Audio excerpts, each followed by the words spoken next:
So when it comes to people saying stuff to you, all you have to look at really is who the person is. What is their knowledge? What is their experience? And for the vast majority of general population people, it's basically nothing. You know, people now are getting the nutrition information from people walking around the supermarkets and having chopping boards on display. Like that is where people's knowledge comes from. And that is not nutritional knowledge. Therefore, you can pretty much dismiss most people's comments away, which is easier said than done. However, when you do self-actualize it, then you can go down the thought process of saying you can either just pacify them, so you can just say whatever it is that you need to say. It's easy for you, it's repeatable for a multitude of people, and gets you out of a scenario or situation. You can educate that person, so you can actually bring them in on the process of exactly what's happening. And if this is someone that you're going to see frequently, it comes up frequently, and you have to deal with frequently, that might be the best answer. Or there's obviously the more facetious route of punishing them. And it's probably, as you say, not the best idea to do that, especially if unless they meet. Yeah, unless it is a perpetual thing and their comments are derogatory, especially after you've tried to explain, we've tried to go through this thing. But it's playing relevance on would you personally take advice from this person as well? Are they in a position where they could advise you, where you could better yourself, where you could get this level of information from them that would allow you to progress faster, pursue your endeavors better? And I had this from an office perspective, where people would ask me dietary information, would ask me how to lose body fat, would ask me how to go to the gym and work out and do all these things. But then they would be the ones who would avidly criticize, make snide remarks, or do these things when you did the things that you were doing that caused them to ask the answers, or ask those questions. Well, exactly. Or they would implement it for a short period of time, and then it would be back to the critiques, back to all of those things. And I would just look at these people and go, all I hear you talk about is how unhappy you are, how overweight you are, how all of these things are negative in your life. And I'm doing everything in my power to change my own perspective, my own life, my own feelings, well-being, and everything else for a positive, and I'm putting action behind that. So therefore, you could have these 30 people, and all 30 could criticize me all day long and say these things. I'm still going to the gym. I'm still going to eat my Tupperware. I'm still going to, snipe off my breaks and eat my meals in between while I can. I'm still going to do what I need to do over the course of the weekend. I'm still going to go back and meal prep all of my things. And I'm not going to second guess myself because I'm sure of what I'm doing. And I'm sure in myself that it's a positive step in my own life. And I'm not asking anyone else to come along with me. I'm not asking anyone to do the things that I'm doing. And I think that is a good indicator of someone who has good intent, good integrity, is when you are speaking to someone. So if that person said what you said, what would you say? If someone was going through a diet phase, or if someone looked like they were losing body weight, or they were gaining body weight, you'd be like, oh, how's your training going? I wouldn't go, oh, you look like you're gaining some weight, or you're not dieting anymore. I'd go, oh, how's your training going? How's the gym going? How's your progress going? Like, how are you feeling about things at the moment in terms of what you're doing? Like, you would ask a question like that because you're thoughtful, you're not flippant. And again, I think this is where people use words, or people put words out of their mouth and they don't think about what those words are. They just say them. And they're just filler words, they're flippant comments, and they're things that people either think that you want to hear or they want to say to either get a response or a reaction or something of that nature. And being self-aware of that, and hopefully this sheds some light on that, so you can go, oh yeah, that makes a bit of sense, or that is probably how this is happening, or oh, I would actually ask the question like that, so therefore maybe I could say, oh, next time when you ask me that, because that makes me feel this way, because again, not everyone's going to understand how you think, how you feel, because it's weird to them, and that's fine, because life is education, and life is understanding yourself, but it's also understanding how people communicate, how people receive information. And therefore, if someone goes, oh, Matt, you look like you lost a lot of weight, looking a bit skinny these days, I'd be like, okay, well, I'm on a diet phase, and actually skinny for me is a bit of a trigger word because I've come from being very, very small, very slight, very skinny, and it was actually a word that was used to negatively connotate my appearance. And it created a pretty stressful time in my life. And I'm really trying to push past that. And I know that you didn't mean it that way, but if next time you can just say, oh, you're looking lean, or just say, how's your training going? Say something like this. That would make me feel a little bit better. You don't have to, you don't even have to ask how my stuff's going. Like, that's absolutely fine. And I'm trying to work on these things myself because, again, we don't want to end up in a place where someone says something to you and that causes a negative reaction. And that's something that we can do ourselves to kind of address those things, think about those things, and try and remove that power, just like we're trying to talk about removing that power from the scale weight, from essentially your gravitational pull to the earth. When you're looking to progress your physique, you're looking to add muscle mass, you're looking to get stronger, you're looking to build your relationship with yourself, you're looking to compete, you're looking to do all of these things. And for the vast majority of people who compete, there ain't no scale on stage unless you've got a weight cut. In which case, that's the only time that's ever going to be massively, massively relevant. And this is where dispelling these myths, putting it to bed as much as you possibly can in your own way. And that's the point here, because you have your relationship with scale weight from, as you said, before competing, not weighing yourself, to me, before being very skinny, like being proud of the fact that I was very, very light and trying to keep it that way, to then the opposite end of the spectrum and chasing it up. We all have our own individual response to this. And there's multiple reasons for that. And that goes back to actually understanding where it comes from and understanding, you know, is there a root cause to why your scale weight relationship or your body image relationship or your food relationship, does that derive from somewhere? And that's certainly a conversation to have with yourself. Yeah. Here's the thing. You could have suboptimal activation, but if you go from 315 to 455 on exercise for the same number of reps and your form is pretty much the same, but not suboptimal, you're going to make progress is going to happen somewhere.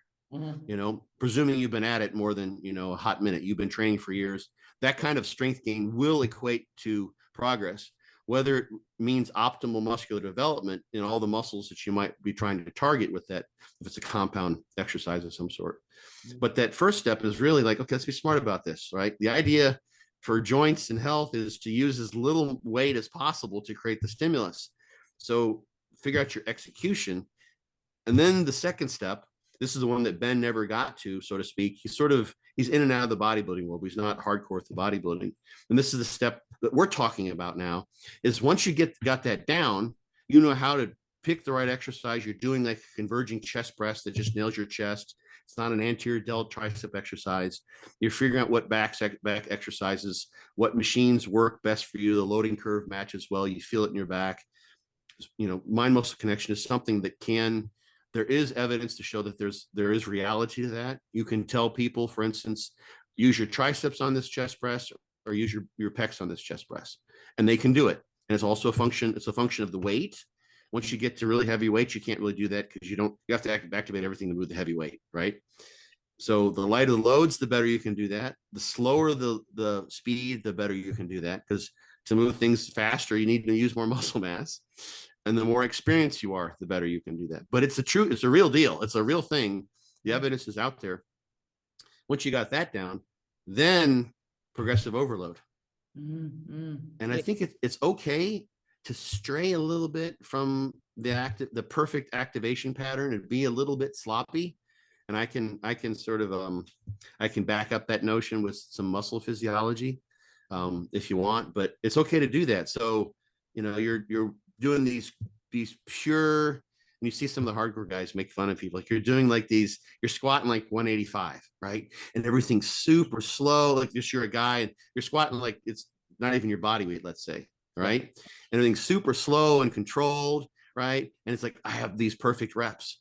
It's like, okay, right. So you're, you know, the form Nazis love you. Like you're the poster boy. You're the Aryan exemplar for the form Nazis. Like you're the perfect one. But if you don't progressively overload using that form, eventually you're not going to go anywhere. It's a great stimulus, but it no longer becomes one that creates an adaptation for you because you're adapted to it. So that has to eventually, and that's where I suspect it's okay. At least this has been my experience as a coach and training. It's okay to flip to an aggressive mindset and say, okay, mofo, here we go. I'm going to get some more reps. And it's like, okay. And I do this, I mark this in my logbook. It's like, okay, I was a little too fast. Sometimes you get a little over adrenalized, like you just go to town and like, I was like, you start, oh shit, I'm going so freaking fast. Those reps are like, they kind of count, but they're becoming ballistic. Yeah. Becoming stupid reps. That's okay. So like you went from 10 reps to 15. It's like, okay, that's probably not representative of muscle growth. That was a form tempo change that led to that, but that's okay. You move forward and then you set yourself back and you get used to those heavier loads.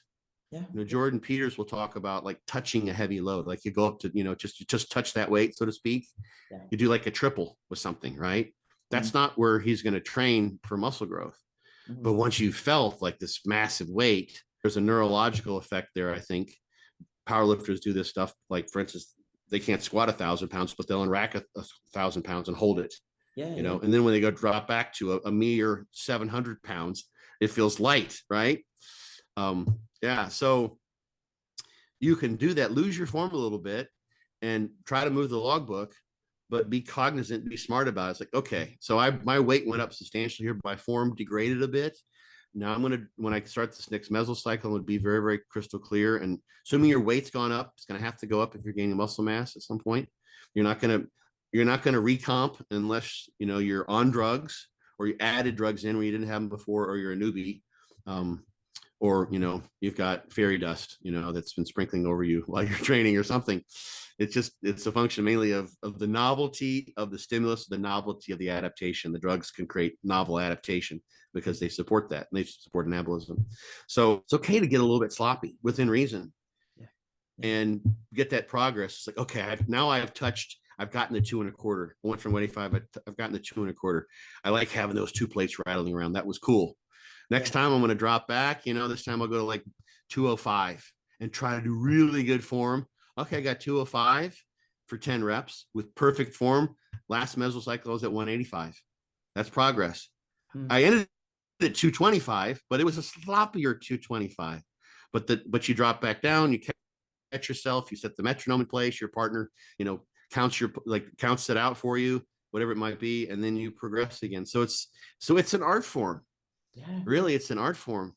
And you've got the fire, the drive behind it is wanting to get after it. So it's with like having laser-like focus on form and having just this sort of aggressive mentality that drives you through those painful reps, especially on big exercises, is a skill. It's a lot of fun. Yeah. So it is. It's like a cathartic fun. Yeah, but it's cathartism, isn't it? I think that, if someone's listening to this and they're thinking, yeah, like, maybe this is the right sport for you. This is a good endeavor for you. But, if people are listening thinking, oh God, I don't know if I want to do that. I don't know if I want to pursue that. And it's not burning that fire. It's, for me, and I'm sure you're the same with coaching and speaking with people that want to get into the sport or even as a lifestyle. It's like this type of thing gets you excited. Even the minutia of bodybuilding lifestyle gets you fun. excited. Yeah. And like you mentioned there, it's not being afraid to put some biscuits on, and you don't have to go up big jumps. It's like that confidence you get from a couple of biscuits, and then you think, fucking hell, like I've just lifted a little bit more. And this is what comes with, we're talking about progressive overload. You relax in the fact that you're not going to get immediate feedback. No one's going to tell you oh, by the way, I'm talking to all my friends saying how good you are. Yeah. And I'll update you every month and tell you, oh, I'm talking to my friends and telling you how good you are. Yeah. But if you use it correctly and you conduct yourself well, you'll get word of mouth marketing. You'll get inquiries come through. And what I'm targeting now is at least 60% of inquiries for everyone I work with. I want to get them to a point where 60% of clients come through referrals.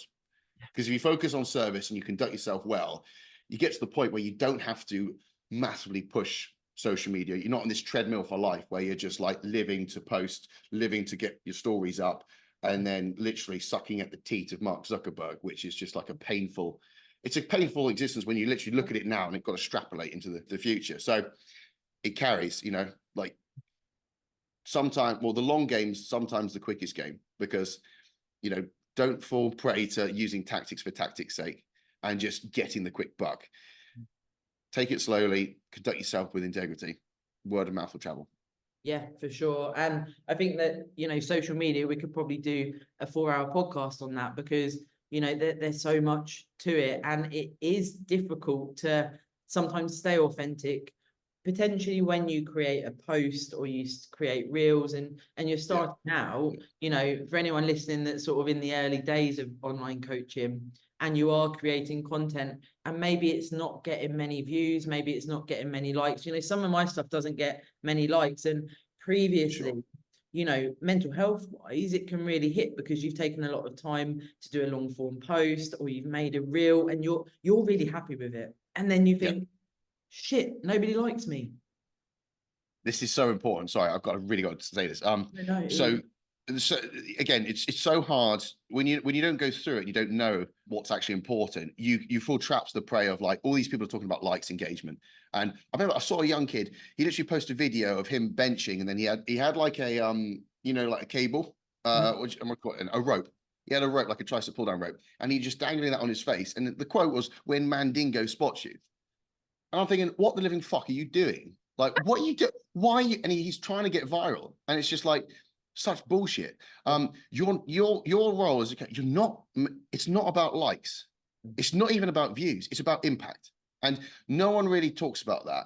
And every single person I work with, I hammer it down. And again, we're conditioned to look for likes and engagement. Yeah. But it doesn't matter.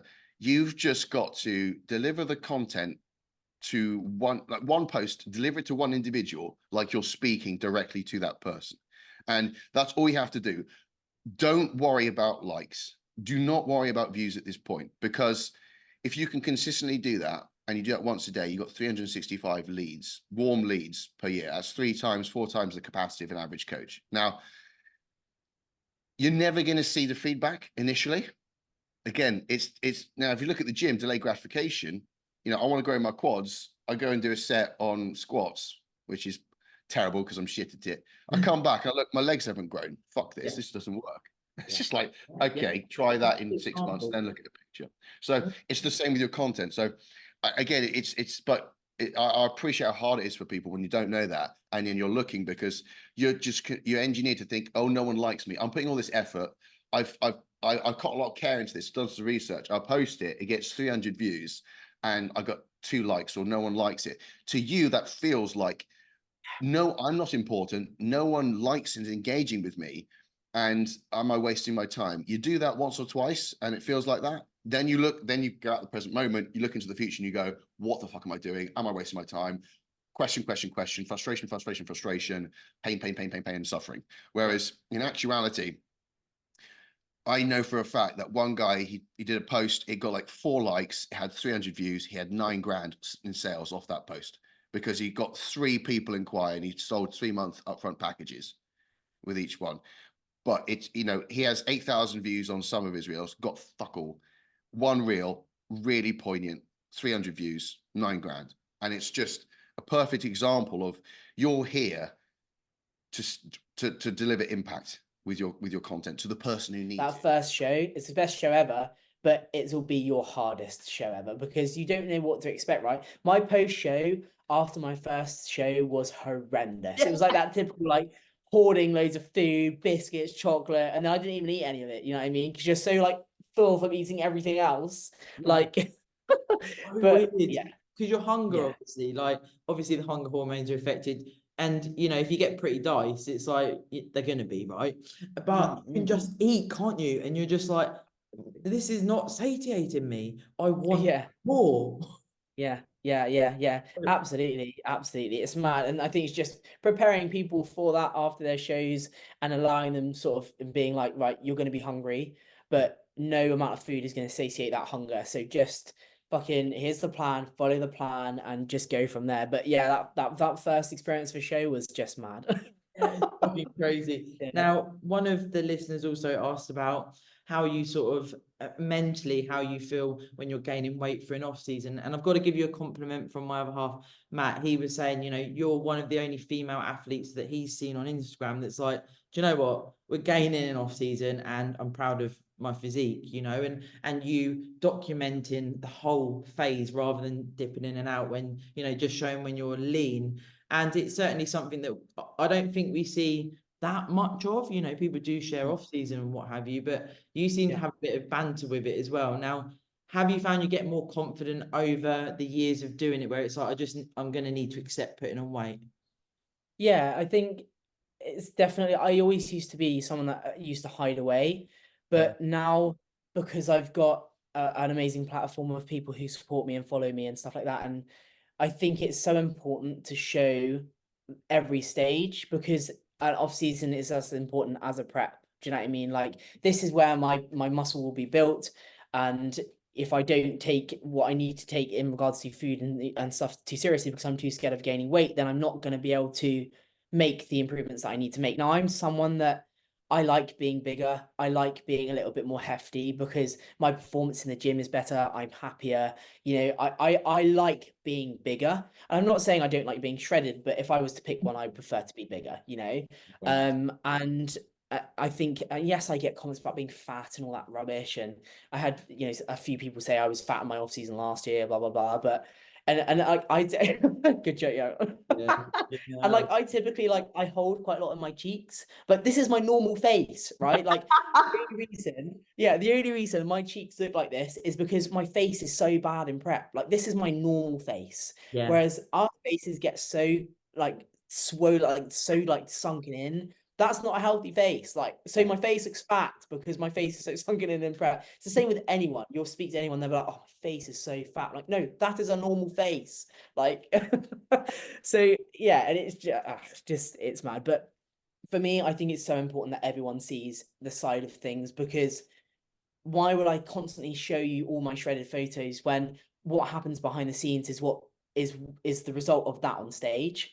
So, and a lot of ladies message me like, thank you for showing me your off season. Thank you for showing me the fact that you have love handles and shit like that, because I'm a human. Like, yeah, I need to grow. I need to be in a surplus, and with surplus comes a change in composition. I can't be shredded all year round, because why would I want to stand on stage next year with the same package because I was too scared to put on weight? And obviously, it is a daunting thing. Like, you know, a couple of my ladies are like, you know, it's quite scary being in a surplus and knowing that I want to see the scale go up, and, you know, competition does get a little bit, you know, touch and go, but it's all for a purpose. I wouldn't put something for an off season, or I wouldn't push, like, for example, my food's quite high at the moment, but I wouldn't push my food to a point of, you know, without a purpose. There's always a purpose to everything I do. So yes, I'm a little bit, you know, my love handles are a little bit bigger. Like, I've got a little bit, I mean, I'm very lucky in the fact that I have all abs all year round, but I've had abs since I came out of the womb. You know, I'm just very lucky because I've just genetically gifted in that area.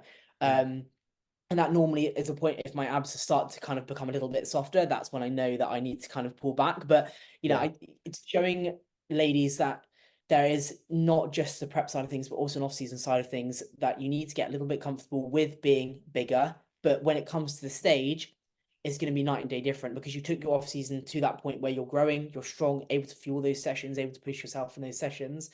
And when it comes to you being on stage, that off-season where you felt a little bit uncomfortable, those are the progressions that you'll see on stage. And even though some people may go through some tough times and think, oh, I look really fat today, yeah, but you won't look fat on stage because you've made those improvements. Everything has a purpose. And I think if you're purpose driven, I'm very purpose driven. Everything I think, okay, so this rep's going to think, okay, that's going to make my legs look bigger when I'm on stage. Like, this meal is going to make me look bigger when do you know what I mean? So there's always a purpose behind everything we do, and showing people that, you know, my physique in my off season allows women to be like, oh, if Sara can do it, then maybe I can push my food a little bit higher. So I always think about, you know, being honest and open and being like, yeah, I'm bigger today and I have love handles, but I'm also a human and I'm also growing to make the improvements that I need to make on stage. Because if I'm not making those improvements, what's the point in coming back every year, you know?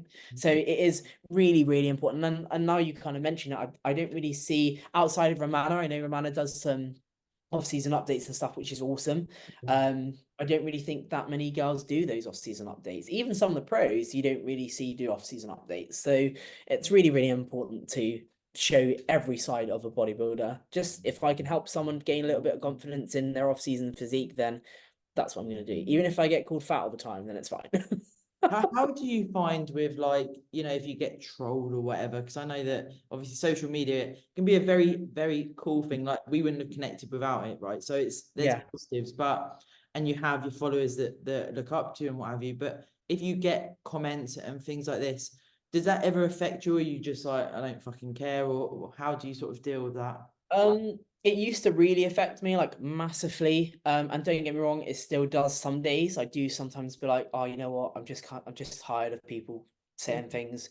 I just take it with a pinch of salt now, because at the end of the day, I do this for me. I don't do this for fucking anyone else. I don't do this for Steve, who thinks I look like a bloke on Instagram. I couldn't give a fuck. Do you know what I mean? Like, everyone, especially with the type of followers I have now, I'm very lucky to have, you know, predominantly a very lovely fan base. But you're gonna get the weirdos that are like, you know, you look like a man, blah, blah, blah. I've had quite a few comments about why is that man wearing a bra, that kind of thing. But like, at the end of the day, I don't give a fuck about what he thinks or what anyone thinks, because if you don't like this, why the fuck are you on my page? Just fuck off. You know, and a lot of people, especially maybe certain types that follow people on Instagram, think that, you know, women should be this way. I'm who I am. And I made a post on femininity the other day and the importance of exploring your own femininity. Who's to say femininity is one thing? Like, my femininity is who I am as a person. It's why I pose the way I do on stage, because I'm not a flowy kind of prancy person. I like to have that powerful punch on stage. I like to be remembered for the girl that did an intense, you know, a good routine on stage that displays who I am as a person. It's why I pose the way I do. It's why I perform the way I do, because my femininity is different from, I don't like wearing makeup. I don't wear dresses. I don't do that kind of thing, because that's how I've always been quite tomboy. Yeah. And why would I try and be someone I'm not to please other people? So always be proud of who you are, because I spent years trying to hide that. And now I'm like, you know what? I don't give a fuck what other people think. I am who I am. And if you don't like that, then that's your problem. But don't come and force your negativity on me for trying to change who I am. And that is so, so important, because everyone follows the crowd because they're too scared to be judged. But a lot of people don't have that attitude. They have this undying need to be validated. And I used to be like that, so I know how it feels. But what I can tell, if there's any message that I can give to your audience, is at some point, if you can get to a place of acceptance and you know that you're ultimately the one in control, whichever way you want to go, it's your choice. But as long as you're logical, reasonable about it, and it doesn't impact your quality of life, then do whatever the hell you want, and it's going to be so much easier. For sure. That self-actualization and acceptance, like you say, it's such a fucking vibe. Like, working on this myself, this is why I say it. It gets me so excited as to what you can feel like on the day-to-day basis when you're not checking yourself in the mirror 5 times a day for no reason. And it's just so fucking freeing, like you say. It's just such a vibe, and what a great message. Now, before we wrap up, I have a listener question from a new listener. She's a Southern girl. Love her accent. I've got to say that. And she's also 9 weeks out from her bodybuilding competition. And her name is Melissa. Now, she actually works with bariatric clients as well. So I messaged her about, would she like to ask a question? She said, oh, I work with bariatric clients as well. So super cool. I think similar to you, actually, sometimes she helps clients and they don't have the surgery because they buy into the lifestyle and they really love it. And it was so nice to hear about that. And you talk about this in this way as well. Now, she asked something that I'm very passionate about, and I'd like to get your take on it. When, you know, influencers or however we want to frame it, talk about tracking food essentially leads to disordered eating, or if you track food, you have a food disorder. Now, I feel like tracking serves an excellent education purpose, and it should be flexed between, you know, depending on the client. What is your take on that? Because I think that that's quite a pivotal subject.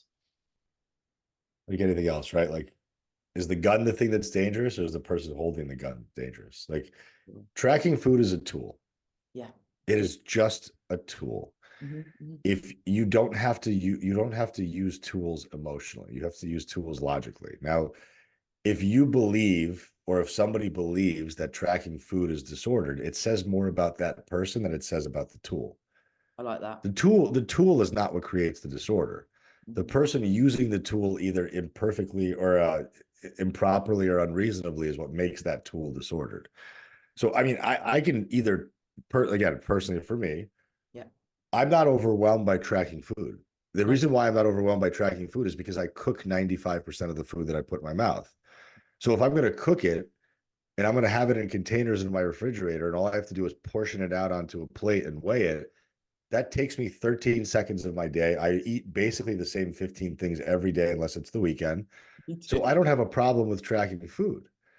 But if you're somebody who's eating 3 to 4 meals out a week or more, if you don't have a meal structure, if you're eating on the run constantly without a plan, well, yeah, tracking food is going to be a pain in the ass, and you're going to have a shitty relationship with it, and it's not going to feel as effective. So it's not the tool that's the problem. It's the individual holding that tool. And what have you taught them and empowered them to do with it? So for me, I always tell my clients, do you know the basics? I ask them like straight up, like first consult before they even buy anything. Do you know the basics of nutrition? Or what do you mean? I'm like, do you know where your protein comes from? Can you identify protein sources? Yes. Okay. Do you know what a calorie is? Kind of. Yeah. It's like a unit of measurement, right? Yeah. Okay. Do you understand where carbs come from? Yes. Do you know where your fat's coming from? Yes. Okay. If you know the basics and you know what you should be doing, why are you hiring me? Well, nothing's worked. Well, have you tracked food? Well, not for any length of time. Yeah. Bingo. Now we have an opportunity. Now we're going to take that tool and we're going to deploy it, and we're going to make sure that we gather enough data to then be able to create a protocol that will serve that individual's goals. Finally, I don't know, something just clicked in my mind, and I began to slowly become the more masculine and manly me, where through that work actually recognized my efforts in regulating and trying to conduct myself in a proper manner. I became more professional, more mature, and I look back on my success. I became a supervisor. Within 6 months, I then became a team leader. So all of a sudden, I was very successful, and I thought to myself, "Yay, this is finally it." But that was still just the surface of me becoming truly who I was, and still, obviously, I don't think that journey is over yet. Obviously, especially with my top surgery coming up, but still, I'm not really.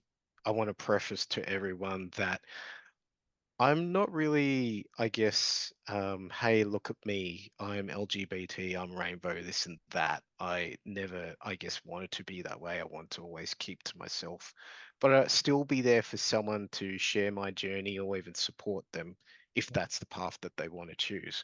But I just see myself as a person. I don't really label myself as LGBT or trans or whatever, because I really think that that's actually a detriment to their community, kind of segregating themselves, and that's just not what I want to do. Yeah, I would be fine segregating myself as a bodybuilder. That's fine. I can't really do much about the body. People always see on the media with obviously people from the LGBT community being very blasé about it and not really doing themselves any favors with that image as well. So I guess I want to try and break that barrier and say, hey guys, I am that person, but I mind my own business. And I'm just like a human being, just like you guys. So, if you want to know more, people were, I guess, when I came out with work and as people saw me evolve, become more mature, as I said, wear more suits, become more professional, become a team leader, people found me even more scary. They were too scared to ask me questions. One, mainly I feel because of media, once again, because of people being shown to act out on media or even social media. So I really try to make everyone feel comfortable if they want to ask questions. I'm like, I'm not going to be offended. I'm not going to be offended if you accidentally call me by my previous name. Like sometimes my parents still slip up, and that's okay. But I just want people to just know me. That's it, as a person. So, And we can often get wrapped up in, for many, many different reasons, our own journey being that we're pouring everything into this. This is really hard, but we're maybe forgetting that actually we're in a very lucky position to be able to pursue physique development. And you're not going to war. That's certainly a phrase that gets thrown around in the bodybuilding space, you know, social media, etc., etc. And there's this mentality of when you go to the gym, you're going to war, you're working hard. But do we potentially lose sight of that phrase? Yes, it may be done in, you know, a way of banter or what have you, but those that actually reside over to that and become a person, a figure that really tries to labor home how hard the gym is there respect to people that are actually at war, that don't know when they're going to get their next meal, that are fighting for our country? Is there respect to people that are living minute by minute and they don't know if they're going to survive that day? And that's where, for me personally, and I know this is not just me, there's many people that share this thought process. There needs to be a level of gratefulness for what we actually get to put into this sport. And gratefulness is something that is so, so important for many of us that we can often forget when these challenges arise, or when we're putting this face on that we're doing something extreme, that we're doing something that other people don't do. And yes, we are doing something extreme and we are pushing to levels that many of the population will never do. But that is an opportunity for your own personal development. When we get wrapped up in that we deserve to place, or we deserve recognition every day, or whatever those thought processes are, we can often lose sight of remaining humble on our quest and doing it for ourselves. I think as you go through your journey, you realize actually how much it takes to get to the bigger categories and how much time it takes to get to those bigger categories. And I mean, we could argue that, well, we don't even need to argue. There's more risk the higher you go in regards to muscle mass and holding that mass as a female. Yeah, I have to have this conversation with a lot of people, in the fact that, you know, I recently had a conversation with one of my ladies where it's like, let's talk about whether this risk is even worth it, because you've got a family, you know, and there are things that realistically, what does the future hold for your bodybuilding career?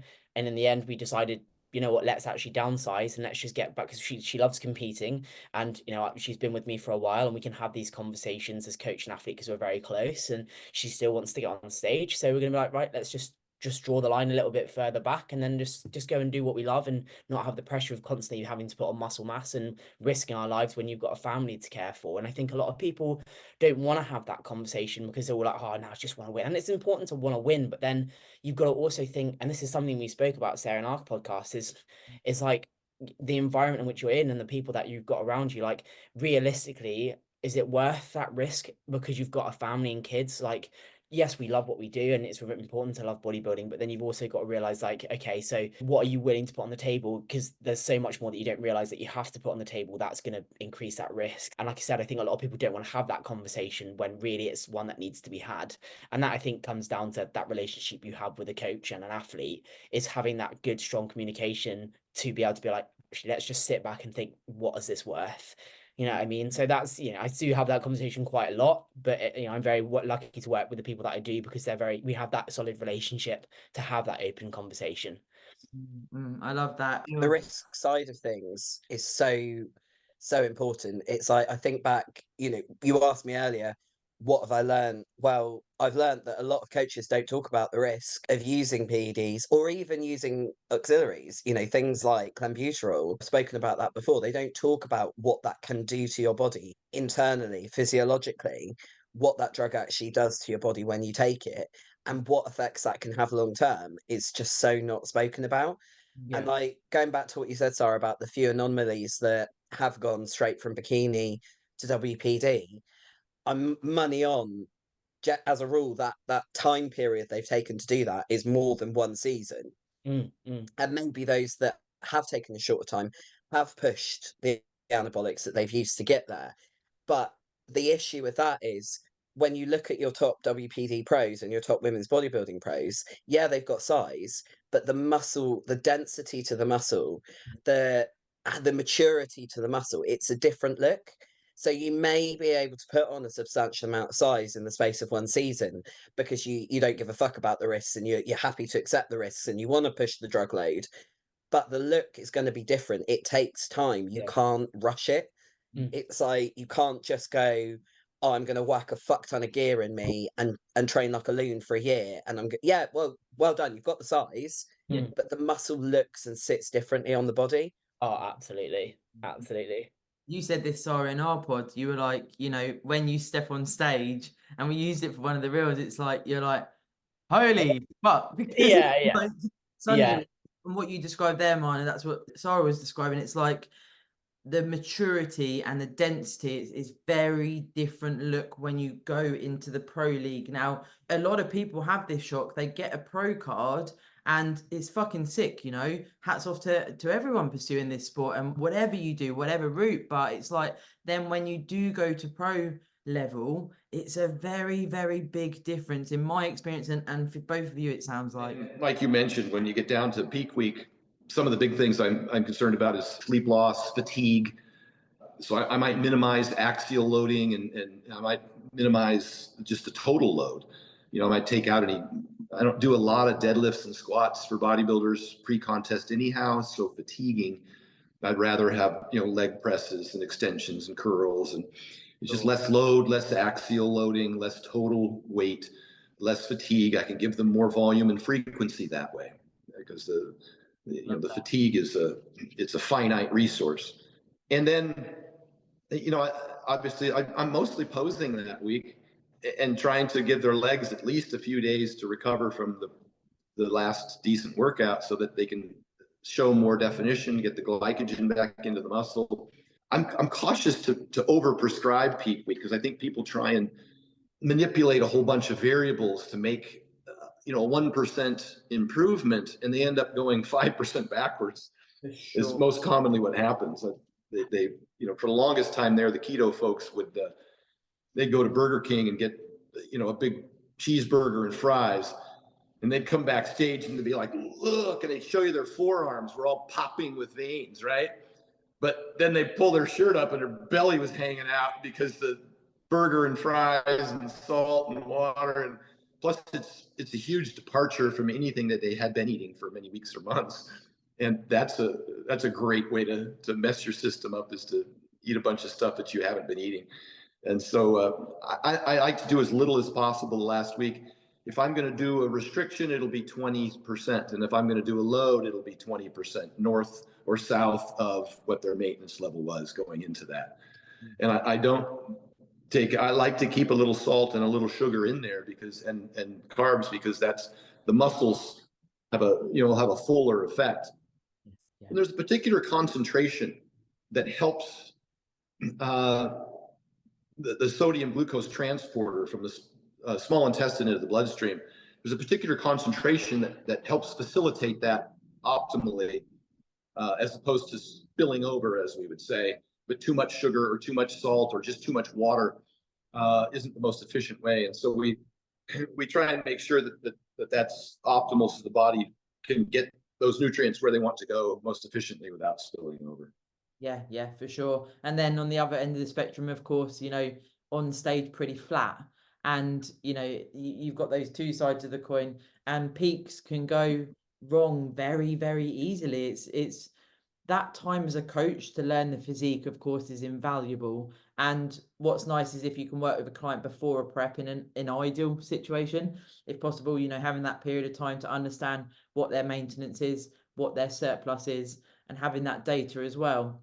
Now, I think as well, you know, in that sort of probably the 48-hour window before the show, that's where things can potentially go wrong. And, you know, with flattening off, is the recovery and the stress management there on that whole week really leading up to it? And then are you able to fill an athlete up enough so that you can see those rounded muscle bellies and looking nice and full?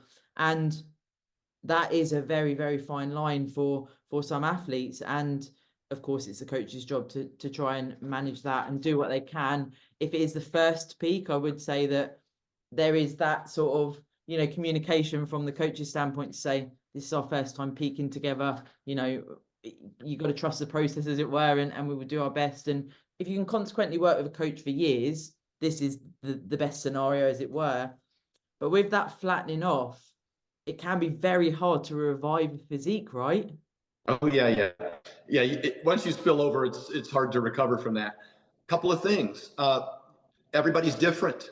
There's no best protocol, and only through experience, and carefully tracking what you did.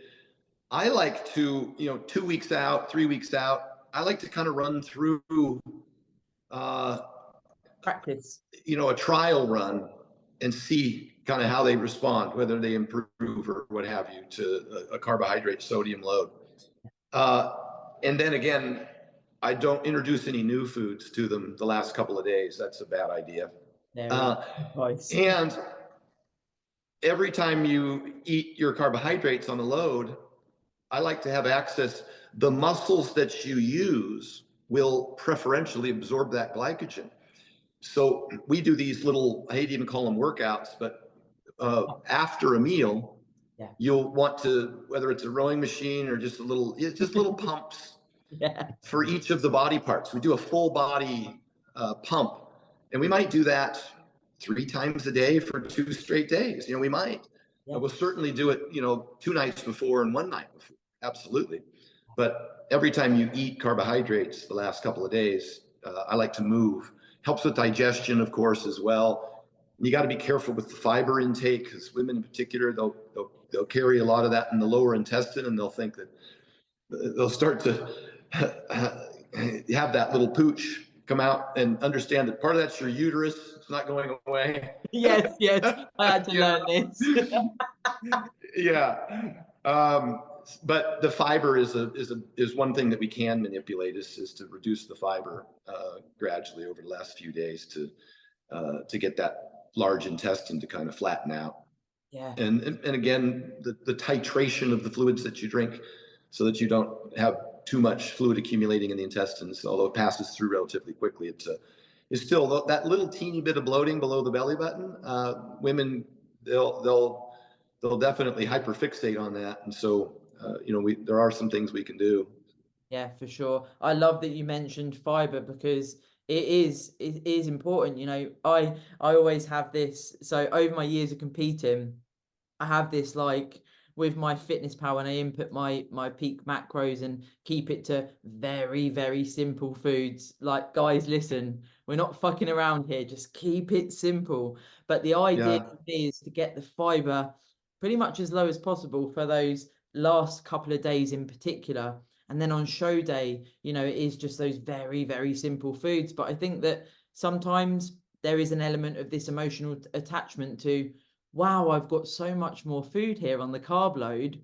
I can experiment with different foods here and include foods I haven't had for ages, or maybe not keeping track of the fiber. You can work too hard and be too anal. Whereas if people think, oh no, they look at other people and goes, well, I'm not doing that. I'm not working that hard. So they start working even harder. But the stress that they're putting on the body emotionally and physically, by the time they realize they've got it wrong, it's too late. So they either pull out or get another coach. Yeah, for sure. And that's facts. And if you have stuck to the plan to the letter also, there's merit in going, well, if it hasn't worked out and my physique hasn't responded the way that you'd like it to, you can actually go to the coach and say, I did everything. Now, even if that is, well, you said you sort of mucked a few things up and whatever, you've still got to tell your coach. Yeah, of course you have. Yeah. If you come away from the plan for whatever reason. Well, here's a problem now, which is happening in today's society and bodybuilding and social media. You could have a fantastic bodybuilder, whether they're male or female, and they're posting pictures online, and everybody's going how fantastic they look and how great they look, and they thrive on that. Yeah. Then all of a sudden, the diet goes backwards. They're still posting pictures where they're not looking as good, and then people criticize them. Yeah. And then that can affect them in a way where they turn around and go, their heads go, because they're so used to people saying you look fantastic. Now all of a sudden somebody says, obviously it's too strong a word, you look a bag of shit. Yeah. And you're thinking, how can I look a bag of shit? I've put in 15 years. So then they, rather than listening to the coach and saying, Stop worrying about what people say. Only worry about what I'm saying. You only have to look now. Let's go back to your Phil Heaths, your Flex Lewises, all them names I'm mentioning now, right? 4 or 5 weeks out from whatever show they're doing, they come off all the socials. Yeah. Right? For 2 reasons. 1, because they've got knuckled down to the show. 2, so there's no distraction, there's no negativity. And it's negativity because no matter how tough you are mentally, everybody suffers from negativity. If you're looking awesome and the whole world you're looking awesome, only one person has to say you look shit and you doubt yourself. You know that. Only one person. Only one person has to say, nah, I looked better last year. And then your head's gone. Yeah. You know what I mean? And it's a lonely spot to be. And then, it's a lonely spot to be. Like the self-restriction and the food, or like the disordered ways of thinking and eating and happen from, essentially I never ever blame bodybuilding for some of the things that have occurred mentally for me. What I do is I see that I care a hell of a lot about my journey. I got to the point after comparing for a number of years, it was like, until I won a show, I didn't really feel like a real bodybuilder. I thought, no, I get that. Me too. Yeah. But I think bodybuilding for me, right, not for everybody, but for me, has done more good than bad because it's taught me self-discipline. It's taught me camaraderie because bodybuilding, when I competed backstage, were brilliant. We'd lend each other tans and stuff like that. It's probably one of the only sports where you'd go on stage and there's 20 of you and you'd all get cheered.